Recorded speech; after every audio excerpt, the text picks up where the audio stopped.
Assalamualaikum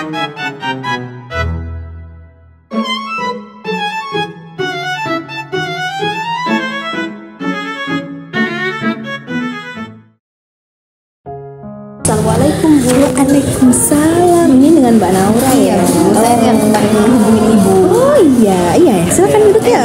Iya. Iya, jadi selamat siang Mbak Naura. Selamat siang juga Ibu.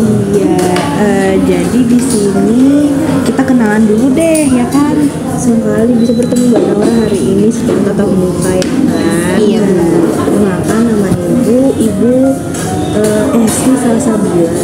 Nah, jadi di sini Ibu nanti sebagai yang mendampingi Mbak Naura dalam si konseling kita hari ini. Baik Bu. Nah, jadi Mbak Naura bisa menceritakan apa saja cerita yang Mbak Naura ingin sampaikan tanpa ada rasa khawatir. Nah, karena di sini terjamin 3 asas. Yang pertama ada asas kerahasiaan, lalu di sini juga terdapat asas kejujuran, keterbukaan, dan kesukaraan. Nah, jadi apakah Mbak Naura sudah siap? Iya Bu, saya udah siap. Nah, ya baik. Kalau boleh tahu, apa yang membuat Mbak Naura tertarik untuk datang ke konsul hari ini? Jadi begini Bu, akhir-akhir ini tuh saya ngerasa kesulitan gitu Bu. Apalagi semenjak saya tinggal di Jogja ini untuk perkuliahan Bu. Jadi begitu. Kalau boleh tahu kesulitan seperti apa yang sebenarnya Mbak Naura hadapi saat ini? Jadi gini Bu, sebenarnya tuh ada banyak yang saya hadapin, seperti kesusahan dalam bahasa gitu kan, karena kan saya dari Kalimantan ke Jogja kan, terus cara pergaulannya sama bidang akademik, terus juga kebiasaan sehari-hari itu nah Bu.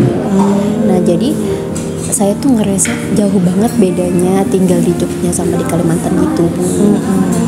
Ya, saya bisa memahami, pasti itu sangat sulit sekali dan rasanya sangat tidak nyaman ya, karena kamu merantau jauh ke sini. Nah, karena tadi ada perbedaan budaya yang sangat besar ya di antara Kalimantan dengan di Jogja.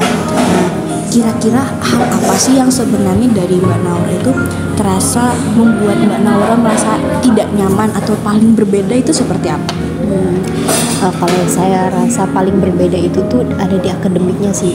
Kalau masalah komunikasi, bahasa, pergaulan itu Tentu saja. saya ya sih itu juga susah, tapi bisalah diusahakan. Kalau yang akademik ini kayak terlalu gapnya itu Bu, kesenjangan itu tuh terlalu besar bagi saya. Sebabnya dulu waktu di SMA tuh saya hanya diajarkan sistematika penulisan makalah. Nah, sedangkan di perkuliahan saya di Jogja ini di semester 2 itu tuh sudah diharuskan bisa menulis artikel di jurnal. Nah, terlebih lagi harus tembus di Scopus atau Sinta gitu. Nah, itu sih yang bikin saya ngerasa tertekan di bidang akademik. Ya, ternyata tadi sudah Mbak Naura sampaikan kesulitan yang dihadapi. Nah, di sini tentu itu menjadi tantangan yang besar ya, karena Mbak Naura sendiri kan jauh dari kampung halaman tercinta. Dan terima kasih banyak Mbak Naura sudah mempercayakan saya untuk mendengar hal ini. Pasti sangat sulit mencari pendengar yang baik. Nah, di sini kita bersama-sama mungkin akan pelan-pelan mencari bagaimana solusi yang terbaik untuk Mbak Naura. Iya Bu. Nah, jadi Mbak Naura, sebelumnya kan tadi kita sudah banyak berbicara ya. Iya Bu. Di situ sebenarnya saya bisa melihat kamu sebenarnya punya potensi besar, ada kekuatan luar biasa. Dimana saya melihat itu, saya bisa melihat dari tekadnya Mbak Naura berkuliah jauh di luar pulau, khususnya ke Pulau Jawa. Nah, punya tekad untuk meraih pendidikan yang lebih baik itu adalah sesuatu kekuatan yang sebenarnya patut untuk diapresiasi. Jadi itu bukan hal sederhana. Nah, itu punya nilai yang luar biasa di dalam diri Mbak Naura. Meskipun ada kesulitan, tetapi Mbak Naura sudah bertahan sampai hari ini dan juga berani untuk mendatangi saya, berbagi cerita dan mau terbuka. Terus juga Mbak Naura berinisiatif ingin mencari solusi yang terbaik untuk masalah ini. Nah, saya harus akui itu suatu hal potensi yang sangat luar biasa karena tidak semua seperti itu, Mbak Naura. Nah, mungkin berbicara tentang potensi, saya jadi pengen tahu dari Mbak Naura sendiri mungkin ada potensi untuk bisa menghadapi atau bisa digunakan dalam menghadapi permasalahan seperti ini. Dari Mbak Naura sendiri kayak gimana? Potensi ya Bu, kalau saya rasa sih nggak ada Bu, soalnya saya kurang yakin dengan sesuatu yang bisa disebut potensi dalam diri saya gitu Bu.